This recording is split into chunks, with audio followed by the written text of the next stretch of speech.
went to East. It was a pretty big high school. I knew of a couple that decided while they were in high school, and then I also knew some that decided after they came out of high school. Yeah, we went to a pretty big high school. I knew a couple. One of them was my sister. She came out after we graduated. She was a sophomore in college, and she had a pretty tough time expressing herself in high school because she didn't want the judgment of her peers. Yeah, I went to Southeast Polk, and there's quite a big community of it. We had lots of clubs that let them gather together and talk about things that they have in common and have a safe place for them to go. When I was in high school, I do not remember any transgendered people in our school at all. Currently teaching at Central Campus, we have had several kids come through the programs. I haven't got to know them at all, but emails have been passed out that kids are there and kind of their nouns that they'd like to be associated with, or their names, and just different ways to kind of communicate with them has kind of been passed through.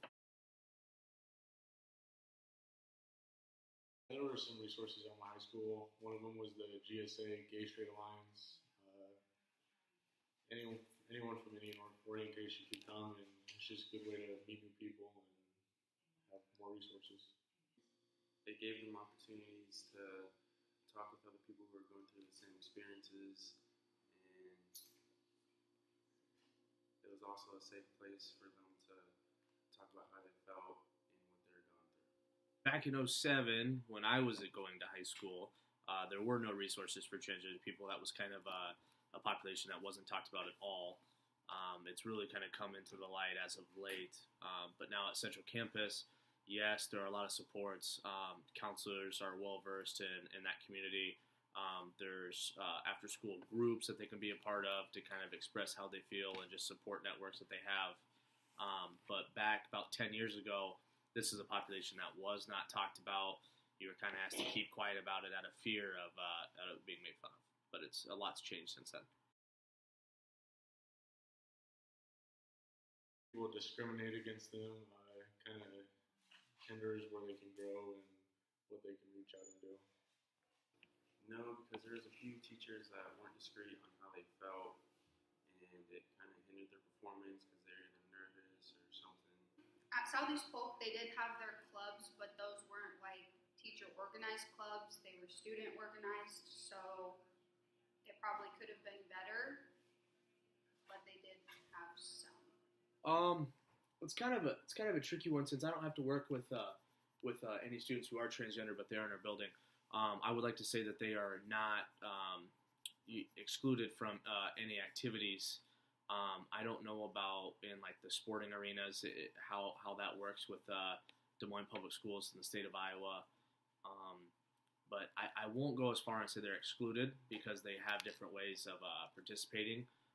But in athletics, I'm sure there's going to be some holdups just because it's such a new population group, and kind of how to address some of those issues.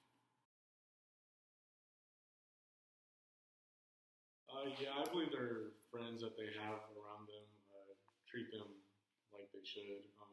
It's the people that don't really know them that make fun of them and be bullies to them. In my experience with my sister, there were some people that were very accepting and excited for her, but then there were some people that were really mad at her or upset, which kind of hurt her self-esteem and her motivation to do magic is what she's passionate about.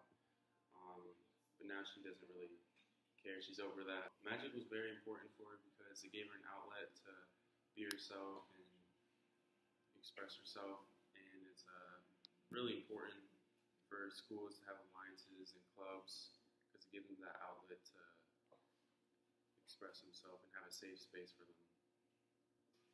It's kind of half and half. Some of the kids weren't very nice and would bully them, and then others just didn't. It didn't bother them. It didn't affect them. I believe it's gotten better, but I don't believe so at all. There's tons of slang terms that are still thrown out there that would probably hurt their feelings and not make them feel very welcome whatsoever.